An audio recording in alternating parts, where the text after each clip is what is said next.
Welcome, welcome, welcome, everyone, to the Women's Empower Network.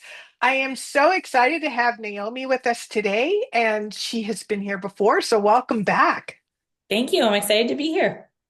Me too, I am. It's been a while. I know when I first saw you, I'm like, wait a minute, you seem familiar. That's a good feeling. Yeah, yeah. So, if you would, just for our new audience, if you tell us a little bit about yourself and what you're passionate about. Sure. I'm in New Hampshire, so that's where I'm located. And I am a speaker and coach with a focus on stress and burnout. So that I really came to that business out of my own stress and burnout in the field of education. I spent 18 years as a teacher and administrator, and I had to figure out how to recover from burnout on my own. I didn't have tools, I didn't have support. And so 2022, I was told I didn't have a contract out of the blue. And that's when, through a friend, I decided to go ahead and start my business and start supporting initially educators with stress and burnout, which I still do, but I've expanded to other professions because stress and burnout are not unique to education. Definitely a very big need in education, but it's everywhere. So I work with really overwhelmed professionals that are just struggling to cope, that are just feeling burnt out, overwhelmed. Life is just really, really hard right now. And I help them get out of that deep end of the pool that they've been treading water in for so long that they feel like they're going to go under. I throw the life raft and I help them gradually get to the shallow end where they can put their feet on the ground again and just feel like I can breathe. I can breathe. I can appreciate that. But what's interesting, what comes to mind is sometimes I've interviewed women who they were reaching burnout because they weren't really living on purpose or in their calling. And that burnout was a way of getting their attention. Mhm. For sure. It's anytime you reach that level, it's for sure a call for attention for some reason. Um, yes, purpose definitely is one of those. For me, the first time I burned out, um, I kind of lost myself in my job. That became everything. That was just all consuming. And people who work in education and other fields too know that feeling of like, the only thing I do is my job. Like everything goes into my job. I don't have anything for anything else. And it wasn't until I was let go that I really realized I had tied my identity to my career and that your career can be taken away from you. So anytime you tie your identity to something fleeting, something that can be taken away, you're in a dangerous spot. And then I also battled chronic illness most of my career as an educator. So balancing that and pouring into my career, I also went to school full time for a period in there. And that's rough. So we often put ourselves into everything and everybody else, and we don't take care of ourselves. So, really, in the fall of 2020, so it wasn't even at the beginning of COVID, it really wasn't necessarily COVID related. It was more toxic work situation related. I was just at the peak of my stress. I had put on about 30 pounds. I hated how I felt. I hated how I looked. I finally was ready to reach out for help. And I really made a turnaround at that point of taking care of myself and these are the five foundations that I teach when I work with people of you've got to be moving your body, and just the walking that you do at work doesn't count no matter how many steps you're getting. you know you've got to be fueling your body. So I really changed my nutrition up. You have to be hydrating. um, I know it can be so hard no matter what job you have to be able to get to the bathroom at times, but you have to be hydrating your body. You have to sleep, which is another one people will let go by the wayside. Like, I can get by on like 4 hours of sleep. I'm like, yeah, you get by, but you're not thriving. And Right. then mindset, you've got to work on your mindset. And that's a big piece of what I work on with my clients is we're going to work on helping your body be healthy, but we've also got to work on the stories that you are telling yourself because there are facts and then there are the stories that you tell about those facts. And those stories can generate stress. And so much of our stress is not fact based, it's story based. And so when we start to work on those stories and change the stories that we're telling, it'll be so much more empowering. We become so less stressed over the facts because we've changed our story. I'll share a little bit about myself in this realization is, there's this collective consciousness out there, you know, and back, I'm trying to think 30 years ago, I was that woman Mhm. who I had a full-time job, had a newborn baby, was going to college, and I finally went to a therapist because it's like, I'm doing all these things to make my life better, but I'm actually miserable. I'm unhappy. I'm stressed out. I'm not getting enough sleep. You know, what's wrong with me? I thought I was doing something wrong because I was trying to do it all. Yeah. Yeah. And we don't have to do it all. Nobody, nobody is doing it all. And you know, social media is what it is, and there are goods and bads to it. But if you go into it realizing that what you're seeing is only a piece of a person's life, that all of us have good and bad in our life, and we just don't necessarily share it out on social media because not that it sometimes it has to do with trying to keep an image, but also sometimes it's just those things are too personal to share there. Sometimes it's not our story to share. There are things that are going on in my life right now that I'm not sharing on social media because it's not my story to tell. I'm involved in it. It's affecting me. It's not fabulous, but it's not my story to tell. So I'm not going to share that there. So when we go in with that perspective of, okay, like it looks like they have like everything all together, everything's fabulous. But when you just remember, like, okay, if somebody sees me looking fabulous, what is outside the picture that they can't see? The piled up laundry, the kids screaming, the dogs throwing up on the carpet, whatever it is, arguing with your spouse. Like we all have those things that happen, caring for elderly parents. If we look at it in that perspective, I think it makes it a little more wholesome and holistic of, okay, I'm not actually looking at someone who has it all figured out, who has everything all together, who has a perfect life. They're just sharing a part of my life, of their life that they're comfortable sharing with me. Right. So the message is that, well, and it sounds like somebody who might be doing that is doing a comparison Mm-hmm. to Mm-hmm. their own life, which is not good in itself. Right. And social media is designed for that. It's designed to make us make comparisons and judgments again and again and again, so many times in just an hour that like we become very comparison based and judgmental, which is a very bad brain space to be in. And that's exactly what it's designed for. But if you come in with the, okay, I'm not going to compare myself. I'm going here for a purpose, kind of like you mentioned with life, going in with a purpose. Here's my purpose for being here today.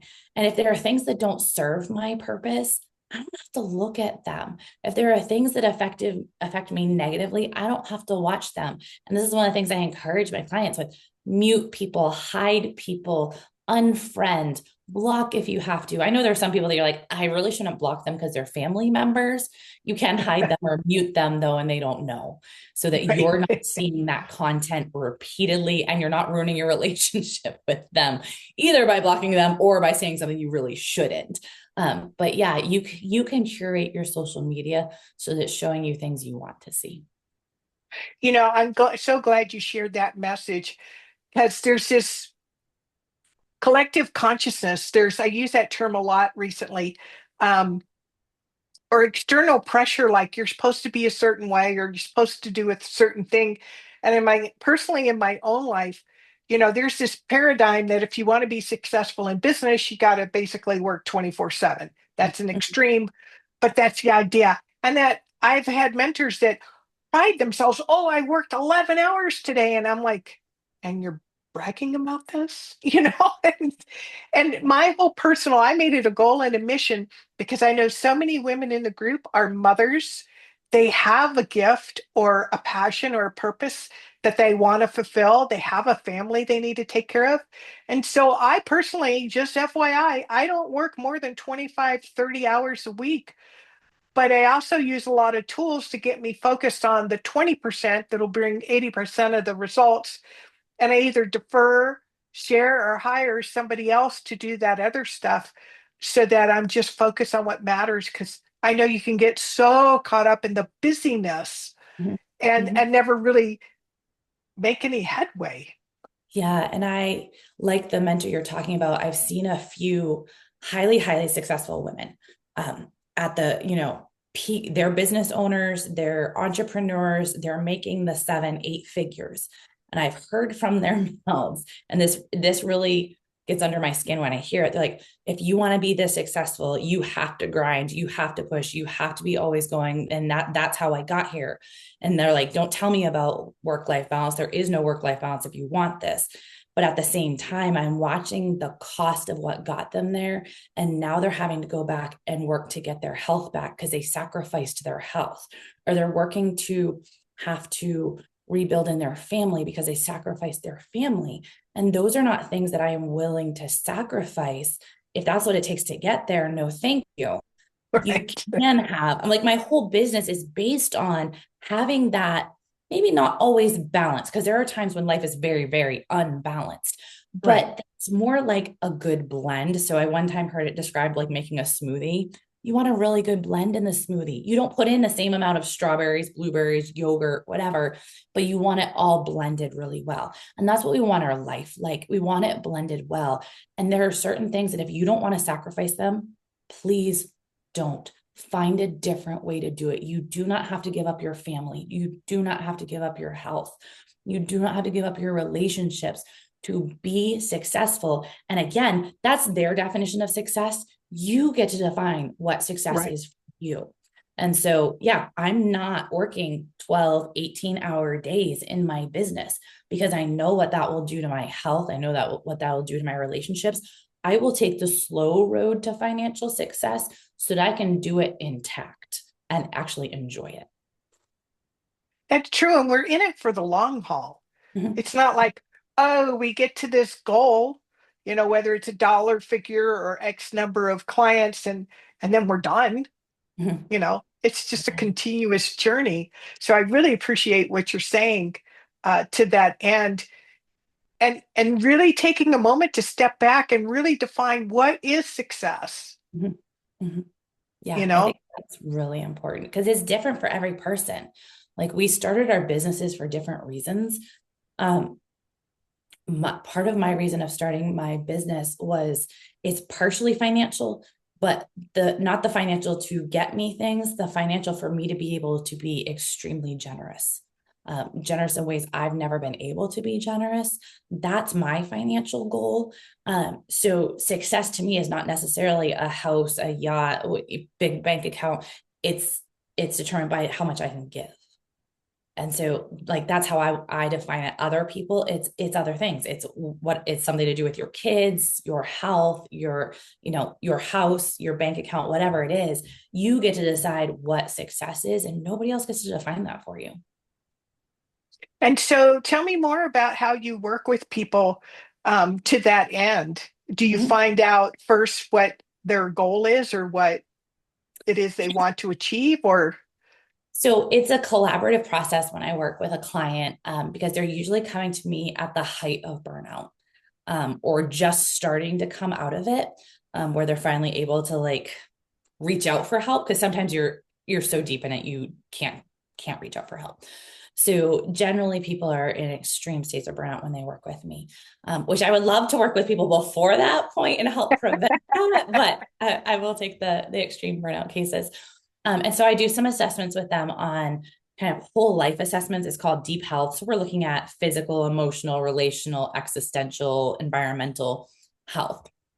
And we look at like, what are the big areas we really need to work on? What's the low hanging fruit that's really easy? And then I take them through, it's called willing, want, won't. And so we look at all of those of which of these things are you willing to work on? Which of these do you want to work on at some point? And which of these are you just like, no, I'm not touching that? Because if I see an area that is going to like benefit you amazingly, but you don't want to work on it, it's not going to work. Like we're right? just going to be spinning our wheels. So we look at here, I give you the picture of here's what we can, I kind of give you a buffet. Here's what we can work on. And then you get to pick, this is what I want to do. And we work on those areas. And I may bring back some of those eventually, because eventually you're going to be able to work on them. But until you're ready, it does us no good. So it's very much a collaborative process. And we make a plan, minimum 6 months working with a client, because you need that amount of time to see progress. And so over that time, that plan will shift because life happens. And so we will deal with life as it happens and get you into a place where I love it. My clients, they're like, oh, I don't feel stuck anymore. They're like, I feel like I know what I'm doing now. I feel like I have a direction. I feel like I know what to do when these things arise. And I love seeing that in my clients. And I have to say, one of them, um, when she came to me, height of burnout, super sick, struggling with all kinds of illnesses and everything. And she's been with me almost 2 years now. So she's like my star client. We continue working together because things shift, things change, but stress is still there. And to see her when she logs on to Zoom with me and just the light, the joy, the peace, the love that's in her face now when we're together, even when she's going through a rough time, there's still this energy to her that wasn't there when we started. And she's like, yeah, I was in a really bad place when we started. So even a bad day now is nothing compared to where she started. What's occurring to me too when you're talking about not only if you're stressed, but if you're feeling stuck, if Mm-hmm. you're like on this endless treadmill, I can see the benefit of somebody working with you to help them clarify what is really important to them and how to dissect it and step back and take it apart. It's easier for somebody like yourself on the outside see it than when you're in it yourself. Yeah. And I do some career work with my clients as well, because your career is often a big stressor. So figuring out, am I in the right career? Am I in the right career, but the wrong environment? Or does it all need to change? A lot of times I have people who are in toxic environments. And so helping them, and that's a process of helping them see the toxicity in the environment, especially if it was healthy to begin with when they started there, and helping them see. I'm like, I remember one client, I was like, this is normal to you because you've been in this environment, but you need to realize this is not normal and it's not healthy. Like, this is just what you've been accustomed to. This is not how it works in other organizations. And helping her come to that realization that basically she was the frog that was in the pot, that the heat got turned up and she just got used to the heat and was getting cooked in it. And I did help her transition out of that job. Oh, that's beautiful. That's so true because you get so you spend so much time on your job.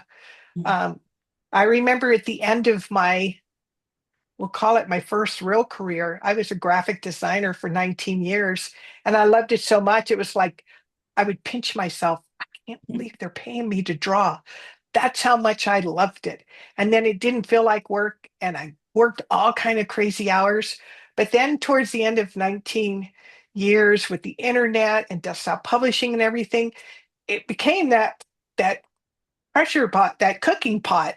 And I was like, why am I still doing this? This is not fun anymore. I don't like this. I don't like the environment. And I left it. And it was really sad because something you said earlier is I identified who I was with my career. I wasn't Ginny. I was a graphic designer. Everything about my life was about that. And so I remember feeling very lost when I had to, for just self-preservation, I had to leave that career. I had to leave that job, at least in that scenario, um, for my own well-being. And it is. And to be able to, they didn't have coaches back then. I'm giving away my age now. you know, they didn't have coaches back then, people like you who, have a specialty that can help people with that transition and let you know that you're okay and how to navigate all of that. Yeah, I didn't have a coach either. Right. But Yeah. that's why we do what we do now, right? To make it easier for the women that don't have to suffer, one, alone, Mhm. and two, can move through these phases so much faster. Yeah, and that's the thing. It's so much faster when you do it with someone who's experienced, who's been through it. They know what you're going through. Um, you can heal from burnout, but it takes time and it takes resources, and it's so much faster when you're working with someone. And yeah, I just relate so much with the like when you leave that job. You really didn't have a choice in leaving, and I didn't have a choice in leaving. But all of a sudden, when that job is gone, you're like, I don't know who I am. And that was 4 of the darkest months of my life. Dark months. And I'm a Christian woman, and I know that my identity shouldn't be tied in anything other than Christ. But we do. We tie to these things. And so in those months, oh my goodness, I went to church and I prayed because I knew it was right, but it was very quiet. I didn't hear much from God in those months, but I knew He was with me, walking with me in those months, carrying me through that darkness. I was never alone, but learning to tie my identity into something constant and unchanging. No matter what your faith belief is, Right. your identity has to be grounded in something that is concrete, solid, unchanging, and cannot be taken away from you. That's beautiful. That is so beautiful. Well, if somebody wanted to work with you, how would they get in touch with you? Absolutely. Probably the easiest way to find me and just message me is on social media. I'm Naomi Hall, Fit Educator. I encourage you to go follow me and reach out. That's really an easy way to find me. You'll see my face, and you'll see me on there living this out imperfectly. You'll see me talking about what I'm doing, what I'm using, the tools that I use to support myself. Because I've also partnered with companies that align with what I teach, because I'm not everything. I don't want to be everything. There is something that I can do, but I wanted tools that I could refer my clients to from companies that I trusted, with products that I trust. So you'll see those things on there as well. But they're all related to stress management. And then you see my lovely little dog. Well, she's not little, she's 85 pounds, but you'll Yeah, see not her. little. Yeah, no, she's big. You'll see her, you'll see me living life.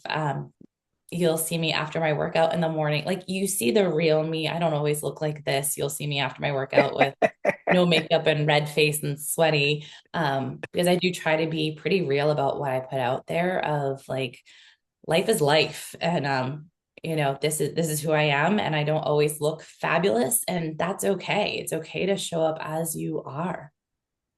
And love who that and love all aspects of yourself. Yeah, and I share some of that. I shared a post, rather vulnerable post yesterday, of just like, all right, here's the picture. I don't like this picture. Here's why I don't like it, but here's the story that I'm working on with this. I have another one that'll be going up tomorrow. So here's a little hint of what's coming down the road if you want to go check out my Instagram and Facebook. So you kind of see me here, but I'm also a martial artist. And so just kind of a post sharing, like, we can be different things and we're still the same person. Last Tuesday, I was at a fundraising gala. So I was all dressed up, hair, makeup, looking pretty. And then Saturday, I was at the dojo doing my secondary black belt pre-test. So, in a black gi, sweaty, my hair in braids, and like the whole thing throwing down on the mats. Both of those are completely me. Both of those are totally me. And that's okay. It's okay to have those different parts and share them and embrace them. I love that. I love that so much, so much. Well, I want to make sure to let the audience know, if you resonate with Naomi, if you want to connect with her and just have a consultation with her, that we'll put the information above the interview and down in the comments. And I can't thank you enough for being back on the air. There's been such a pleasure, and you know how far we've come in a year, right? Yeah. Yep, It's been absolutely. amazing. So before we go today, is there any parting words of wisdom that you would like to share? Oh, I would think kind of like about the post that I shared that I'm putting up this week, of embrace all the parts of you. You know, all of them are you. 100, I'm 100% the girl dressed up for the fancy event, and I'm 100% the woman that's throwing people on the mats and getting thrown on the mat on Saturday morning. You know, I love that. that's 100% me too. And I love it. So just embrace all the parts of you and share them. Let people see them. You are an amazing person with so many different parts to you. Let people see that, because they want to see the amazing, unique person that you are. I love that. It's so much easier for people to fall in with the authentic you than some fake facade. Mhm. that you're putting out there. So I really appreciate that, and I won't get on the mat with you. That's okay. You can do something Especially else. if you're a double black belt. I'm like, holy cow. Uh, but I would love to see it. That's amazing. Well, Naomi, thank you again so much for being with us today. I appreciate you so much. Thank you for having me.